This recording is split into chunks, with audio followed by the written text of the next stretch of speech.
everybody, and welcome to Raising Vibrations. This is Simon. So today, everyone, I'm excited to be sharing with you some insights regarding the first house and the Ascendant. I did a video on this quite a while ago, and I definitely felt the need to recreate it in a way where I could offer more awareness around what it actually meant and symbolized in the birth chart, and how to maybe see it from a more sort of grounded scientific perspective.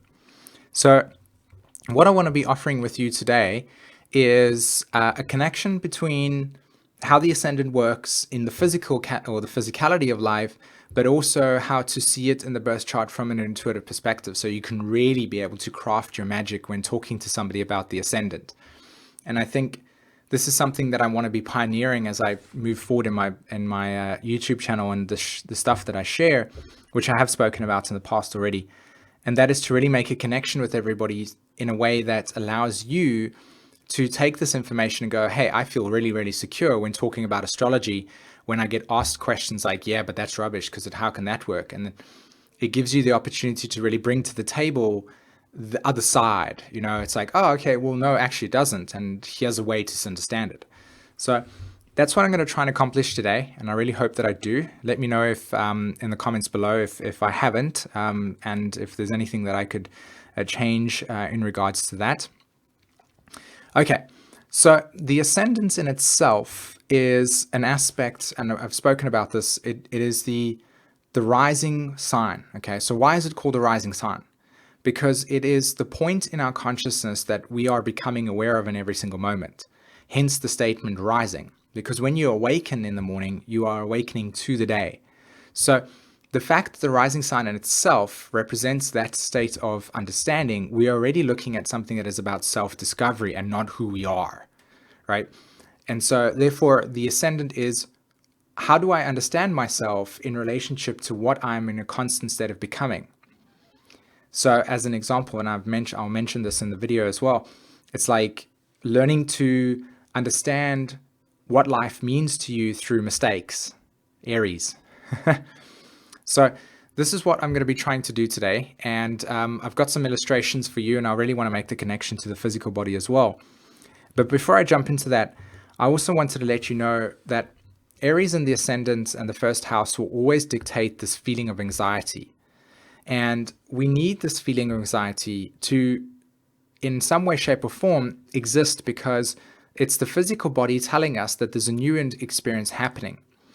And when we go into a new experience, we're always going to be met with uncertainty. And so the body needs to prepare itself for something that has not occurred.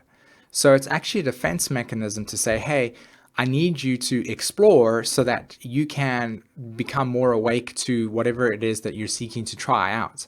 So whenever you try something out new for the first time, or whenever you're going into a place that's uncertain or uncharted territories, the physical body and the synapses in the brain are always going to remind you of an uncertain experience, which is going to create the feeling of like, hold on, panic or anxiety. What I would like to ask is to flip that around and say, hey, this is a great opportunity to explore. So what can I do to expand my awareness in the situation to alleviate myself from any feelings of anxiety? Food for thought. All right, guys, I'm going to jump into this for you quickly, and I'll see you on the other side. The thing that we're dealing with here when we're looking at the Ascendant is this part of the birth chart, all right? Okay, so there it is there. That's the Ascendant, 0 degrees, and we look at Aries. Now look at the symbol, okay? The symbol looks like as if something's being burst into an experience. So it's a straight line of like energy, and then all of a sudden it bursts into as many directions as possible. Aries is all about self-discovery. The Ascendant is all about self-discovery, okay? And what does self-discovery mean? What do we say when we mean self-discovery? An example that I could use to illustrate this point is very simple. Firstly, we're dealing with something that's very instinctual, right? Something that's unknown. It needs to be explored. So our relationship to exploring something is moving in a direction that will uncover itself as we move in that direction, okay? So we're exploring. That's why there's a trine between Mars and Sagittarius in the birth chart, in the zodiac, okay? That's the first thing.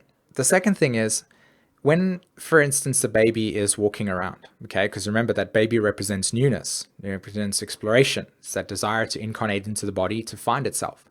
So we incarnate, we come into this body, and we say, for instance, walk around, and uh, the baby is very curious and touches the stove.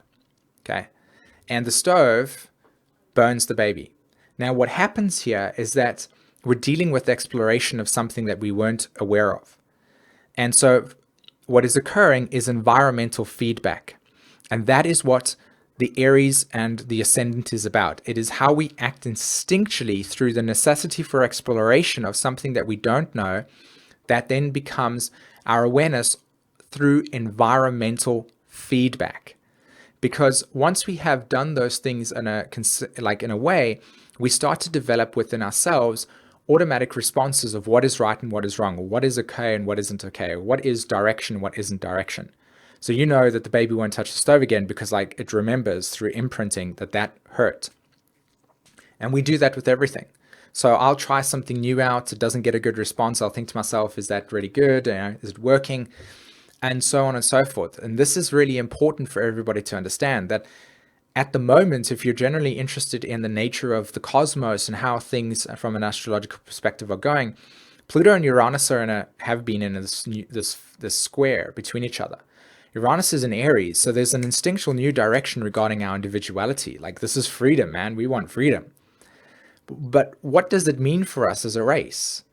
What does that new direction occur? Everybody's going around going, I need to find my purpose. Well, yes, that's true. But how do you find that purpose? Well, you tap into the necessity for understanding what Aries is about. It's instinctual new direction. So it is this process of try out something, doesn't work, come back in self, try out something, doesn't work. And that's what you need to do to discover a new direction for yourself and give yourself freedom, Uranus, to do it. Okay. Now, there's no difference between that expression and, say, for instance, the Ascendant in your astrology chart, okay? So let's do this, for instance, okay? So here's the right brain. As you can see, my little logo in the top right-hand corner. Okay, there's the right brain. This is creative. This is intuitive. Essentially, consciousness and you is this thing. It's the toroidal field, okay? So you have the toroidal field floating around like this, and then you have the polarial field that's flowing up and down. Okay, so many souls can say that this is like the chakras. Yes, this can be higher dimensional awareness floats coming in from the pineal gland straight through to the body, anchored in the body, and then coming out the bottom side over there as reality, right? Physical feminine energy. This would be the dance between masculine and feminine, between receptivity and expression. As an example, if you want to tap into the realization of you create your own reality to a certain degree, yes, this is true. Why? Because the outside vortex that is spinning around over here is a representation of the energy that you're bringing into your heart and then expressing through desire and will that meets at the middle there.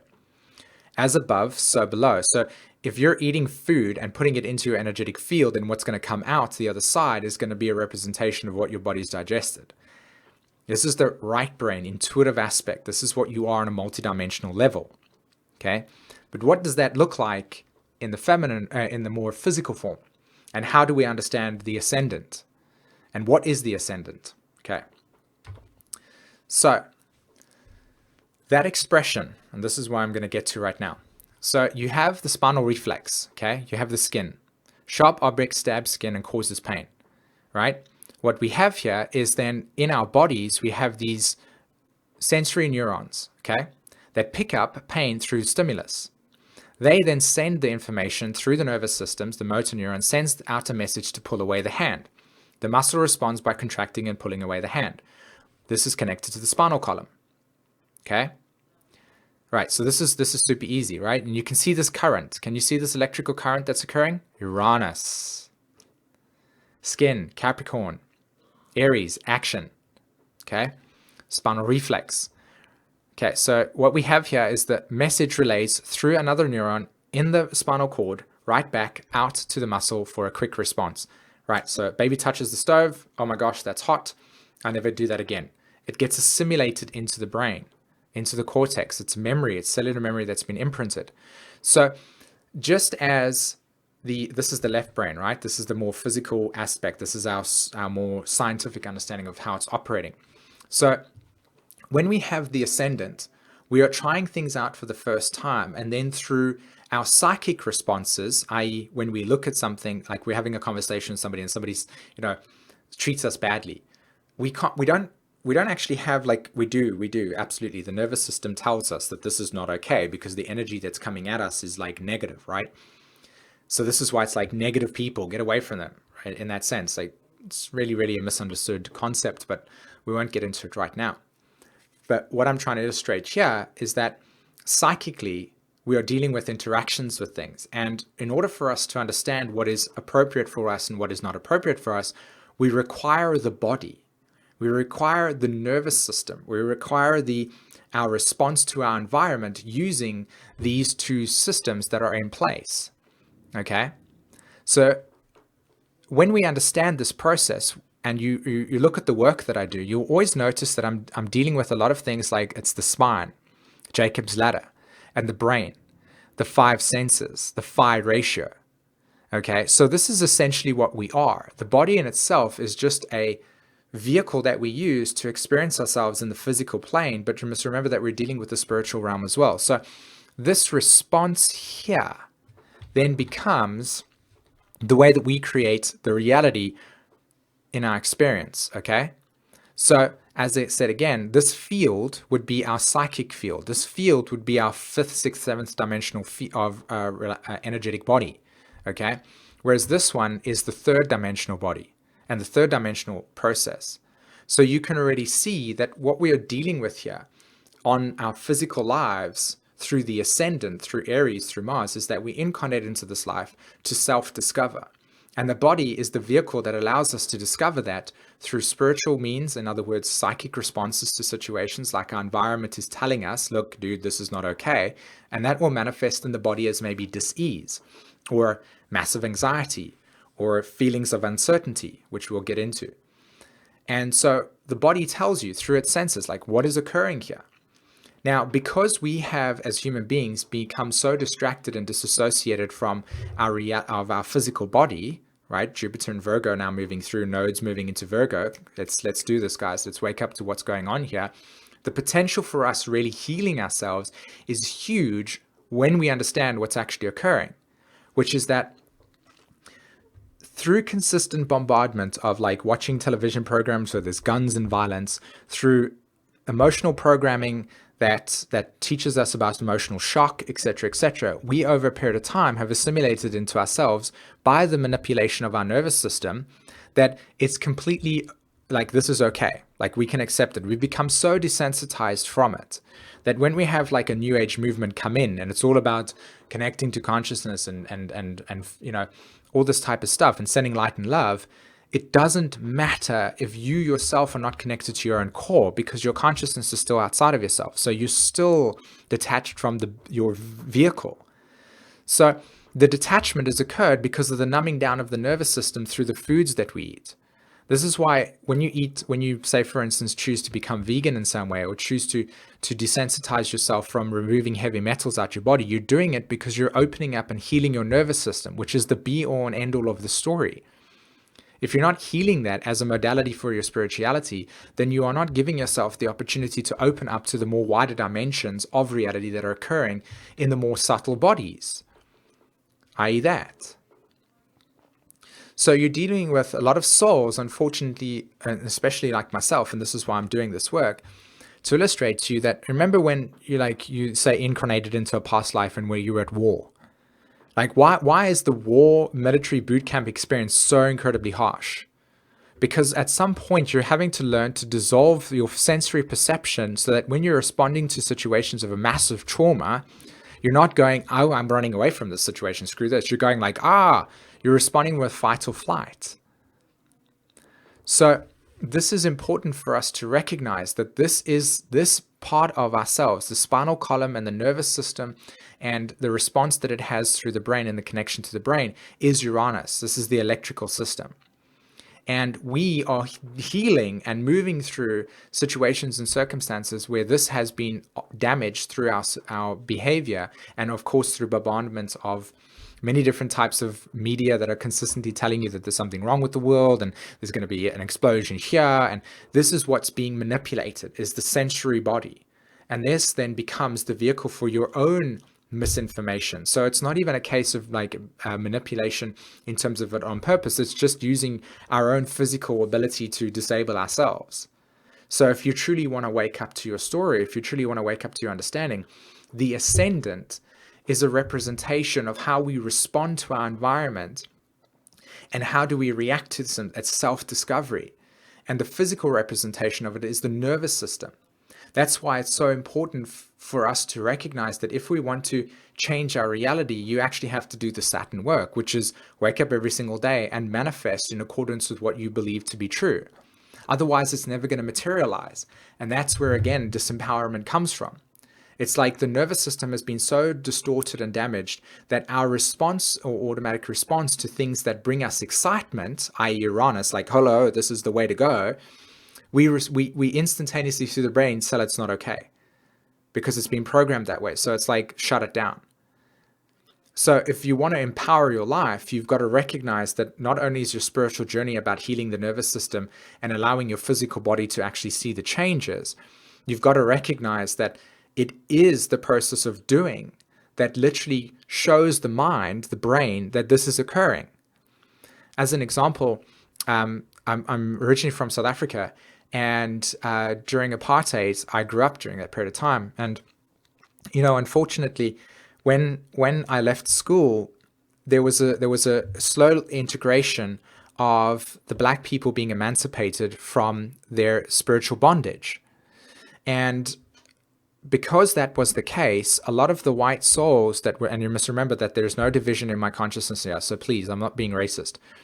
The white souls were in power at that stage. Now, in order for the black people to feel like they were actually being heard, in order for the black people to come out of their psychological trauma regarding being separated and disassociated, they needed to see a change in the physical world. So therefore, a lot of the white people that were in that position had to be removed in order for black people to be able to see that their own sort of, and in their eyes, their own kind was able to run or be part of the system so they can feel more comfortable and safe and secure. And it happens with everything. So you look at Europe, for instance, and all of a sudden there's a shocking traumatic experience in Paris that creates this terror. And now everybody's responding to it through their nervous systems and going, I'm not going to do this. I'm not going out there. I'm not going to do this. And that then creates the necessity for whatever situation to occur. And this happens consistently all the time. And it's the manipulation of the nervous system and our responses to that electrical field that causes our ability to be paralyzed. What is paralysis? Think about it. So, psychically paralyzed, spiritually paralyzed. So, in spiritual empowerment and coming into the life where you remove yourself from feeling victimized by life through healing the nervous system, it occurs there. This is why, like in my past lives, I've been very sort of orientated around higher knowledge, but I've never actually anchored it into my body. So therefore I have this knowledge, but my body doesn't have that cellular memory imprinting. This is what spiritual bypass is about. It's us, you know, like, oh, I'm going to read all these books and now I know everything. But if you don't actually put it into physicality, then it becomes nothing. So the Ascendant shows you how you are developing self-awareness, and in evolutionary astrology, they're correlated to Pluto, which is the development of your desires. Like, how do you actualize your desires? How do you experience it in the physical? So the Ascendant can only be self-discovery through doing things that have never been done before, that then responds, your environment responds back to you, and your nervous system becomes the channel that develops that awareness. Make sense? Fantastic, everybody. I really hope that you enjoyed this video. It's short and sweet, but packed quite a lot of information. Let me know what you felt about it and what your genuine interests are, and comments on the list below. And if you're interested in learning astrology, check out my website. There's loads of services that I've got available for you to learn anything that you want to do. If you want to work with me, one-on-one, we can do that as well. Other than that, have a fantastic day. Take care. Bye-bye.